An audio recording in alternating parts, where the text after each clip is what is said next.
In this video, I'll show you how to edit about you on Facebook profile. Ensure you subscribe and turn on bell notification to this channel for lots of educational guides and contents like this.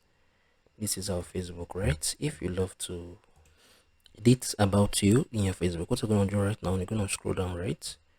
Right here, you can see the post, you can see the about, you can see the friends, photos, videos, groups, right?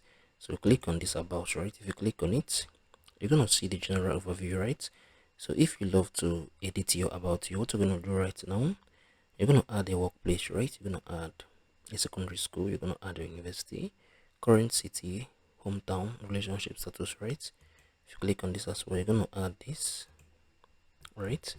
So this is basically what you're going to add. You're going to add your contacts and basic info, right? Your phone number, your Gmail, your websites, right? All this you're going to add it, right? Details about you, all this, right?